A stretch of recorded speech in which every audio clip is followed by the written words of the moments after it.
being in this hallowed, it was a very hallowed place. It was beyond. To me, that was the experience. It was a surreal experience. And then, with time, that wears off. With time, it becomes, your place where you stay. And I was doing a lot of. I had two things that I really focused on: governing the country and survival. Because from the moment I won, before I got to office, all of a sudden, they came down. Nobody has ever been treated that way. And you see that. You see where the Washington Post very early on, they said, well, now the impeachment stuff starts. And it did. It literally started from the beginning. So I had survival and run the nation. I had a combination. Most people don't have the survival, they get in. Starting to think about running for a second term. And we had the greatest economy in history. Never has there been an economy.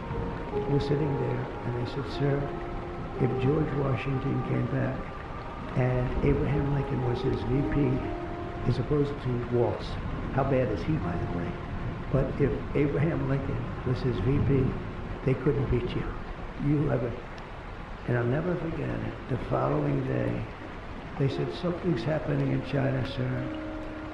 Could we meet? I said, what's happening? People are dying. And it was all around the Wuhan lab, by the way. There are pictures with little lines and body bags all around the Wuhan lab. And I always said that from the beginning, Joe. Was, they tried to say, first they said it was France, and they blamed everybody. I look at some of I know the environmental stuff better because I had to build buildings in New York. I had to do environmental impact studies. And I would see some of these guys that I'd hire for a lot of money, environmentalists that would get you through the process. And they'd be up in Albany, that's the capital of New York, and they're up there trying to make it tougher for guys like me that were builders, because they'd get paid more money. In other words, I had one guy, highly recommended, I was good at getting permits. I was one of the kings of I was always very good. But the environmental stuff was always horrible. They could slow a project down 10 years, 15 years. I had a project in Louisiana, built big LNG plant. It was for 14 years. It's going to cost $18 billion. One of the biggest, like the Empire State Building, laying down on its side times 4. Massive on the coast, on the Gulf Coast. And they said, sir, they're going to give it up. I said, they shouldn't give it up. What's the problem? They can't get their environmental. They had environmental permits that would fill this whole room up to the ceiling. And they said there was one mistake on one little line. They wanted to do it all over again. It's not going to happen. And I got them their permit instantly. And they built the plant. It's massive. I tell you, so here we are cleaning and scrubbing everything, and everything's got, and the air's got to be pure. But in 3.8 days, that stuff floated over China, right over the top of us. Same thing with the oceans. They dump their garbage into the Pacific Ocean. If you take a little cork and put it there, in about a week and a half, it'll be in front of Los Angeles. We're picking up their garbage. So nobody ever talks about that. But in a way, the bigger one is even the air. It's the currents. It's an amazing thing. It's been flowing that way for 1 million years, or long before. They call it the China curse. We get the China curse. They're bad, and their air is dirty. When I went there, I had a great relationship with President Xi. We got along very well. And they treated me better than anybody's ever been treated. Same thing with Saudi Arabia, a number of them. But they laid it out. And I said, this air is good. Do you know they closed every factory 1 week before I got there from within 200 miles? But let me give you one that you may not know, which I think you know everything, actually, as a student of yours. But water. In Los Angeles, you can't get proper amounts of water. And it's unbelievably expensive. And you might have a house in Beverly Hills, and they're actually thinking about rationing water. Can you believe it? I was in the farm court country with some of the congressmen. We're driving up Iowa, and I say, how come all this land is so barren? It's farmland, and it looked terrible. It's just brown and bad. I said, but there's always that little corner that's so green and beautiful. They said, we have no water. I said, do you have a drought? No, we don't have a drought. I said, why do we have no water? Because the water isn't allowed to flow down. It's got a natural flow from Canada all the way up north, more water than they could ever use.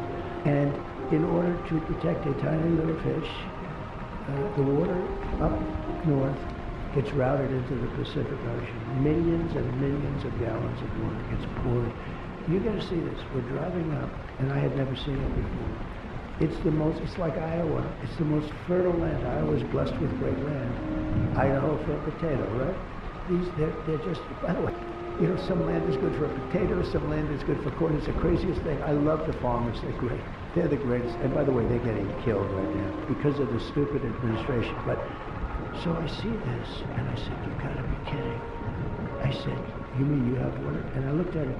It's like a valve in your sink, except it's massive. The thing's 5 times taller than your ceiling. They're good. No, I like them this month. But no, I honestly believe that there's probably a lot of fraud. I had a poll, Washington Post, ABC, in the Hillary thing on Wisconsin. They had me down 17 points the day before the election. I knew it was wrong because I had a rally. I had 29,000 people at a racetrack, and it was like 0 degrees, Wisconsin. And they had me down 17 points. In other words, you had no chance. And I won. And I called up my pollster, who's a good guy, good guy. And I believe he's legitimate. And, you know, some of them are, some of them aren't. I said, tell me, why did they have me down so much? I mean, nobody's going to believe them the next time. They said they don't care. When you're down 17 points, people are going to stay home. They're not going to vote. Right. Because they're going to say, I love Trump, but I'm not going to waste my time. It's cold out. I said, but why don't they make it 4 or 5? He said, at 4 or 5, they're going to go and vote. At 17, they're not going to go and vote. It's by one tenth of a point. They say it was 22,000 votes. But look, it was much more than that. And I appreciate J.D. Van saying that. And by the way, I think he was a great pick. Do you like J.D.? One bomb, Israel is gone, but forget. One bomb could take out the entire East Coast. It's so bad. And I watch these poor fools talking about our oceans will rise 1/8 of an inch over the next 500 years. I mean, we have people, we have countries, right now you have 5 countries. And don't underestimate North, if you take a look at North Korea, I was there. I mean, I was with Kim Jong. I had a great relationship. I got along great with her. You know, the president, she got along great. That's a good thing. It's not a bad thing. It's a great thing. Obama thought we were going to go to war with North Korea. When I met with Obama just prior to the takeover, you know, you meet, you have a sort of a ceremonial meeting. But it lasted a long time, a lot longer than it was supposed to last. I said, what's the biggest problem? He said, North Korea. By the time I finished, we had no problem with North Korea. We were really, it was a little tough at the beginning, remember? He said, I have a red button on my desk. I said, I have a red button also, but mine's bigger than yours and mine works.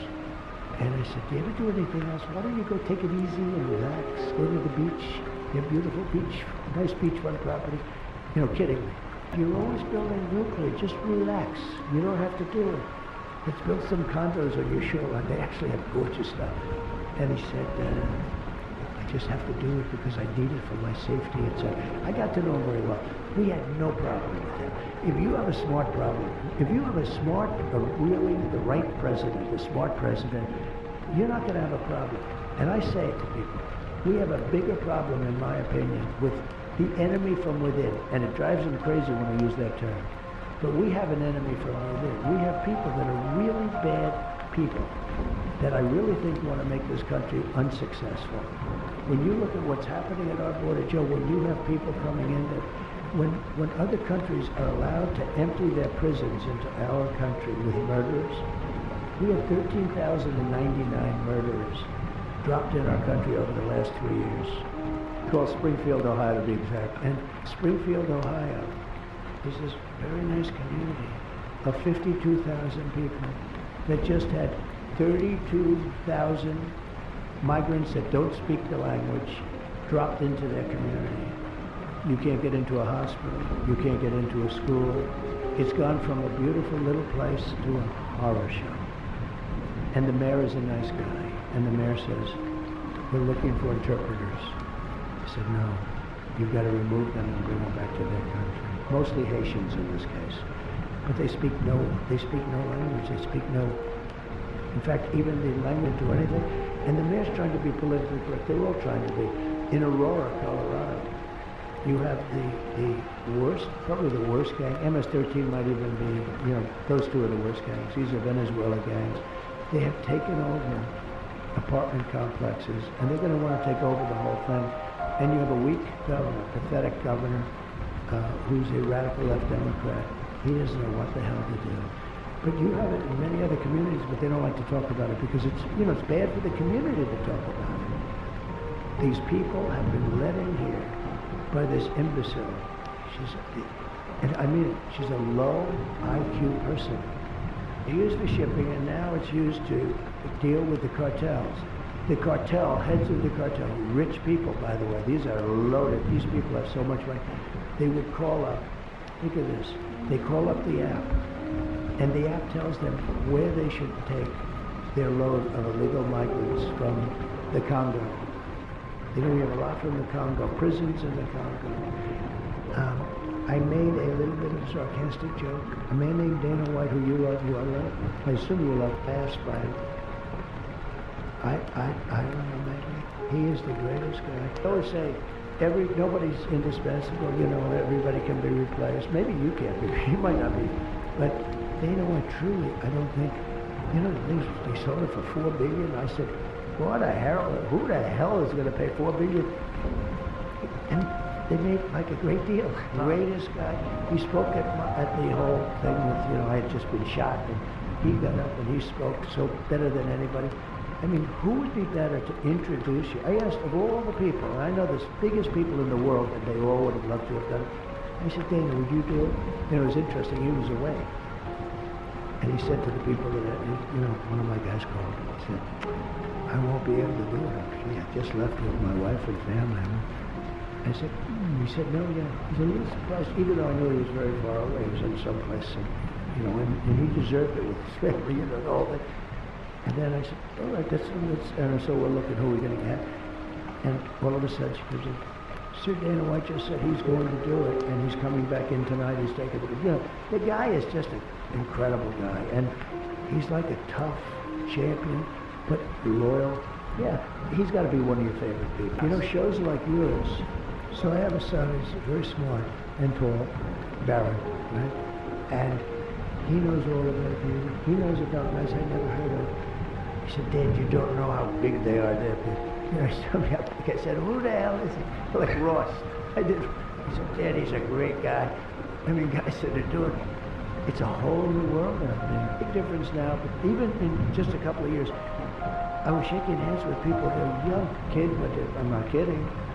I've been investigated more than Alphonse Capone. He was the meanest of them all. He'd kill you in 2 seconds if he didn't like you, right?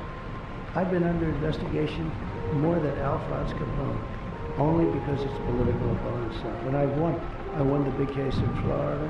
I'm winning the other stuff.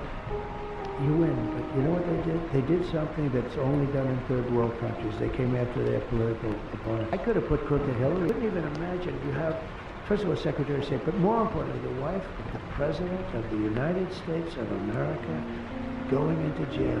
And if you ever saw when I'd say something about her, they'd all say, I didn't say it, I never said it. They say, lock her up, lock her up. And I'd always go, take it easy, just relax, we're going to win this thing, take it easy, take it easy.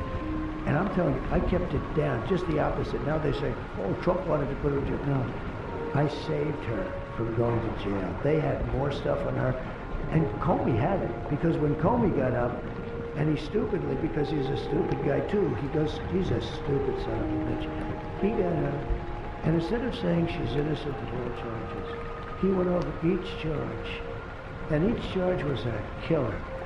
And he'd go, and as far as her doing this, she's innocent. And this, and then she's only an unfair prosecutor for it. We go, but every time you heard these charges, they sounded so bad. I've thoroughly investigated Hillary Clinton, and she's done nothing that we feel is wrong. It would have ended. Instead, he wanted to be up there because he's a PR hound. He's a hog. And he starts going through the, and you know what he had? They had a huge problem because FBI is great. The people there, not the top people, the people. The real people, the people that work there. It's like the real generals that I told you about. I'll bet you I'd be at 95% in the FBI. do is we'll do it another time, and I would bring in papers that you would not believe. So many different papers. King Iceberg explained, King's Awakening. In this video, King experiences a profound transformation. The usual torture and torment of a thug reaches a sudden snapping point. As King's tone and demeanor drastically shift, he demands to know who is God. Who is God? Projecting an aura of unimaginable power, almost as if he has transcended beyond his usual self. As he stares directly into the audience, never breaking eye contact, King's gaze seems to penetrate the fourth wall, suggesting that he has unlocked a newfound understanding and mastery over reality itself.